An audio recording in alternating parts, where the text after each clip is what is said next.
So you know Bulgaria, right? Oh, yeah. And its capital, Sofia. Yeah. No, with the mountain. Yeah, exactly. So Plovdiv is the second most populous city in Bulgaria. Plovdiv?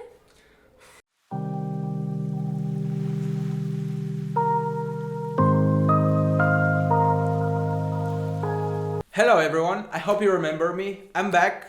It was about time somebody from Plovdiv stepped up and made a video about the city. I've been so nervous to do this video because that's how you get people mad. You leave your hometown and then bam, 7 years later you come up with a video explaining how great the life in your hometown is. But rest assured, you are going to love Plovdiv.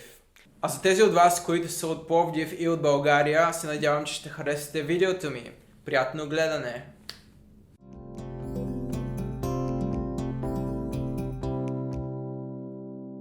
Plovdiv is located on the banks of the Maritsa River, southeast of the Bulgarian capital Sofia. The city is in the southern part of the plain of Plovdiv, which essentially forms the western portion of the upper Thracian plain. The plain of Plovdiv is surrounded by various mountain ranges. The peaks of the Sredna Gora rise to the northwest, the Chirpan Heights to the east, and the Rodopi Mountains to the south. Originally, Plovdiv's development occurred south of Maritsa, with expansion across the river taking place only within the last 100 years. Plovdiv has a population of nearly 350,000, and it is the most densely populated city in Bulgaria, with 3,769 inhabitants per square kilometer. Historically, the city has developed on 7 hills, some of which are more than 250 meters high. Because of this, the city is often referred to as the City of the Seven Hills. Many historians, both local and international, recognize Plovdiv as one of the oldest continuously inhabited cities in Europe. There is evidence of habitation in Plovdiv dating back to the 6th millennium BC, when the first Neolithic settlements were established. If there is anything at all that everyone in Plovdiv is absolutely proud of, it is the historical heritage of the city. Under the streets of the city center, there are literally 12 meters of historical layers left by so many nations. Today, archaeologists keep finding historical sites deep under the streets and buildings of Plovdiv. Normally, I do not do this, but I'll give you a quick timeline overview, just enough to spark your interest. And by the way, for much of its recorded history, Plovdiv was known as Philippopolis, so do not be surprised if I use that name as I go. 6000 to 5000 BC, establishment of the earliest settlements on the territory of modern Plovdiv. 5th century BC, ancient Plovdiv was incorporated into the Odrysian kingdom. 347-342 BC, the Thracian town was conquered by Philip II, who named it Philippopolis, after himself, of course. 46 AD, Philippopolis was incorporated into the Roman Empire by Emperor Claudius. 1st to 3rd century AD, Philippopolis became the central city of the Roman province Thracia. 250 AD, the whole city was burned down by the Goths. 4th century, Philippopolis regained its previous size. The city was part of the Eastern Roman Empire. 836, Khan Malamir included the city into the First Bulgarian Empire. 1189, the city was conquered by the Crusader army of Frederick Barbarossa. 1205, Philippopolis was conquered and raided by the Latin Empire. 1371, Philippopolis was conquered by the Ottomans. The city name was changed to Philippe. January 1878, Plovdiv was liberated from the Ottoman rule during the Battle of Philippopolis. July 1878, Plovdiv became capital of Eastern Rumelia. 1887, Plovdiv is the biggest city in Bulgaria. 1970 to 1980, discovery of the archaeological sites in Plovdiv. The old town was restored. 2014, Plovdiv was awarded the title European Capital of Culture 2019. Now back to the boring stuff. Plovdiv has a humid subtropical climate with 4 distinctive seasons and large temperature jumps between them. Summers are hot, moderately dry and sunny, with July and August having an average high of 33 degrees. The city gets around 2,400 sunshine hours per year, which is pretty much the same as Rome. Why am I telling you this? Let's just go to the next part.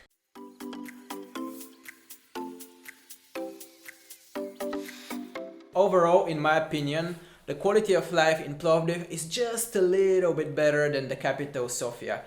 just a little bit better, but of course I'm from Plovdiv, of course I would say that. It is true, salaries are higher in Sofia, but money is not everything, right? The good things about living in Plovdiv are high safety index, good weather, and low cost of living. The bad things are that it is a little bit polluted and the purchasing power is quite low. If you plan on living alone in Plovdiv, you should be able to find something for about 300 euros per month, and you spend around 100 euros per month on groceries. One of the coolest things about Plovdiv is how pedestrian friendly the city is. The main street, or the so-called Głavnata, runs for about 2 kilometers and is fully pedestrianized, not to mention the areas surrounding it, which are also very pleasant to walk around. First, you have the adjacent Kapana quarter, which in Bulgarian literally means the trap, because of its sometimes confusing layout. But do not worry, it is not a bad place to get lost. The streets here are characterized by cozy facades from the early 20th century, vibrant local cafes, restaurants and gift shops. Then you have the notorious Old Town, the largest of its kind in Bulgaria, with beautiful historic buildings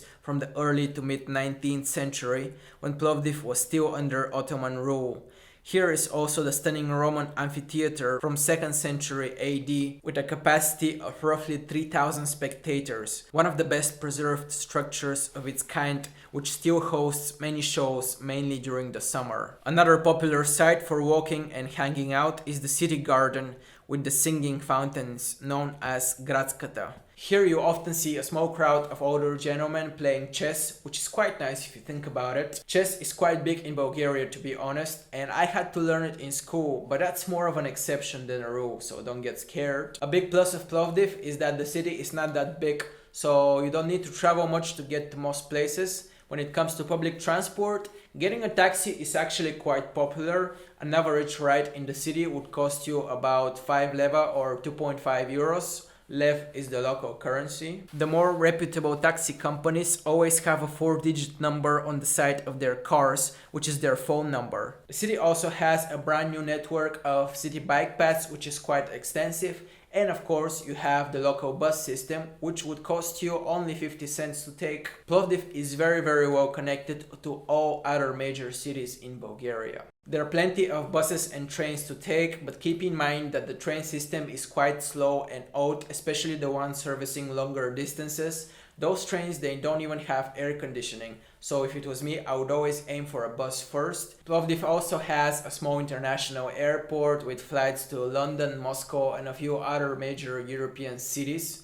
Sofia Airport, however, is the main airport of Bulgaria and is located almost 2 hours away by bus from Plovdiv. When I lived in Italy and I had to go back home, it was taking me more time to get from Sofia to Plovdiv than from Rome to Sofia. So, if Plovdiv is your final destination, don't underestimate the journey. Plovdiv has many private medical clinics with dental work, surgery and other medical services available at much lower rate than in Western Europe, for example. Medical tourism is really a thing here. If you want to stay in Bulgaria long term, you will need to get health insurance. If you want to go for a private one, it would cost you about 75 euros per year. I should also warn you that unfortunately many of the regulatory bodies do not perform as well, so when you need whatever specialist, it's like a game of roulette. You might get a really good one or you might get a really bad one. So make sure you ask around before you make your choice if you need anyone. Bulgaria has 10% flat tax rate for both personal and corporate taxes, which makes the country quite an attractive place to have residency or register a business.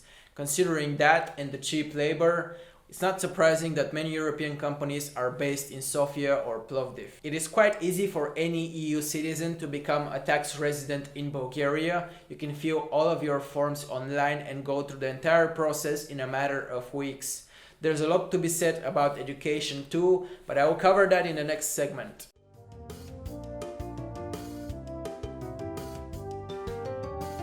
In 1887, 9 years after the liberation of Bulgaria, Plovdiv was the largest city in the country for several years with 33,000 inhabitants compared to the 30,000 living in Sofia. Today, Plovdiv is the second or the third largest cosmopolitan city inhabited by Bulgarians after Sofia and possibly Varna. According to the 2001 census, 90% of the population were ethnic Bulgarians. Stulipinovo in Plovdiv is the largest Roma neighborhood in the Balkans and possibly in Europe, having a population of around 30 to 40,000. A small announcement here: as some of you may know, I enjoy making maps of cities, and Plovdiv, my hometown, was the very first map I did.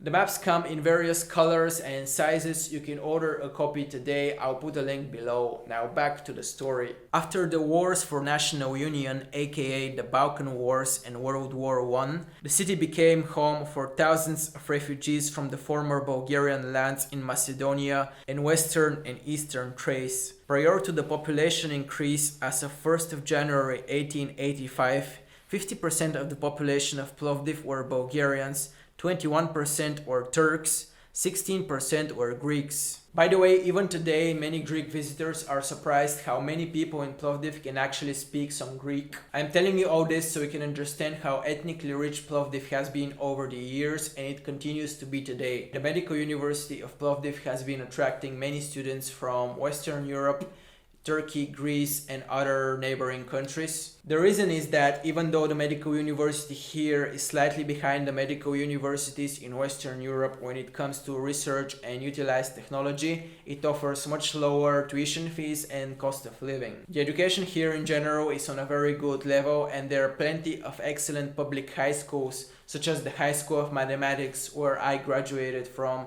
in 2014. The vast majority of the inhabitants are Christians, being Christian Orthodox, Catholics, or various Protestant groups, and there are some Muslims and Jews, as the city has, apart from its many churches, 2 mosques and 1 synagogue.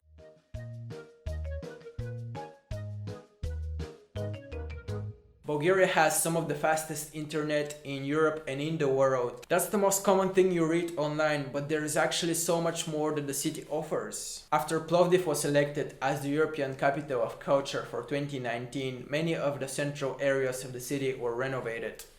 Actually, it feels like everything was renovated. The city expected a huge number of tourists from all over the world. These changes made Plovdiv feel a lot more modern and European, complemented by the increasing number of international visitors you see in the city center. Pretty much all of the houses in the old town have been restored. Probably half of them are ethnographic museums and galleries, which makes this part of the city easily my favorite. It is so easy to go back in time here and appreciate the local history and craftsmanship. Speaking of craftsmanship, let's see some of the local cultural institutions here. The Plovdiv Drama Theatre is a successor of the first professional theatre group in Bulgaria, founded in 1881. Another pillar of Plovdiv's culture is the Philharmonic, founded in 1945. The orchestra has toured in almost all of the European countries. The Trachea Folklore Ensemble, founded in 1974, has performed thousands of concerts in Bulgaria and more than 42 countries. And the Trachea Traditional Corps was nominated for a Grammy Award. The city has more than 40 art galleries, and the Ivan Vazov National Library is the second largest national library institution with more than 1.5 million books. Plovdiv Sports Complex consists of Plovdiv Stadium with several additional football fields, tennis courts, swimming pools, a rowing base with a 2-kilometer long channel, restaurants and cafes in a spacious park just south of the Maritsa River. The rowing channel in particular is very popular among the citizens of Plovdiv, who use it for jogging, walking and relaxation, and it certainly is one of my favorite spots in Plovdiv. The city has more than 200 archaeological sites, 30 of which are of national importance. The city is also one of the very few in the world that have 2 ancient theaters. The ancient theater, or Antichnia Theater in Bulgarian, is probably the best known monument from antiquity in Bulgaria. During recent archaeological study, an inscription was found on a statue at the theater. It revealed that the site was constructed at the 90s of the 1st century AD. The inscription itself refers to Titus Flavius Cotys, the ruler of the ancient city. The ancient stadium is another important monument of the ancient city. It was built in the 2nd century during the reign of the Roman Emperor Adrian. It is situated beneath the main street. It was modeled after the stadium in Delphi. It was approximately 240 meters long and 50 meters wide and could seat up to 30,000 spectators. Only a small part of the northern section with 14 seat rows can be seen today. The larger part lies under the main street and a number of buildings. Other ancient sites include the Roman Forum, dating back from the reign of Vespasian in the 1st century, the Irene residence, the Eastern Gate, the Roman Aqueduct, and other popular sites include the Archaeological Museum, the Plovdiv Regional Historical Museum, the Plovdiv Regional Ethnographic Museum, the Museum of Natural Science, the Museum of Aviation, various Orthodox churches such as the Saint Constantine and Saint Helena, the Saint Marina, the Saint Petka, and the Holy Mother of God. 2 mosques remain in Plovdiv from the time of Ottoman rule. The Jumaia Mosque is considered the oldest European mosque outside of Moorish Spain. There is so much more to be said about Plovdiv. It is entirely impossible to fit everything in 15 minutes, but I hope I managed to give you the highlights. If I missed something important, let me know in the comments. If you liked the video, let me know down below. If you didn't like the video, also let me know down below, I guess. Thank you for watching and I'll see you in the next video. Thank you everybody from Plovdiv who watched as well. Благодаря. Ще се видим скоро. Довиждане. And I hug you like, thank you, thanks for having me. No.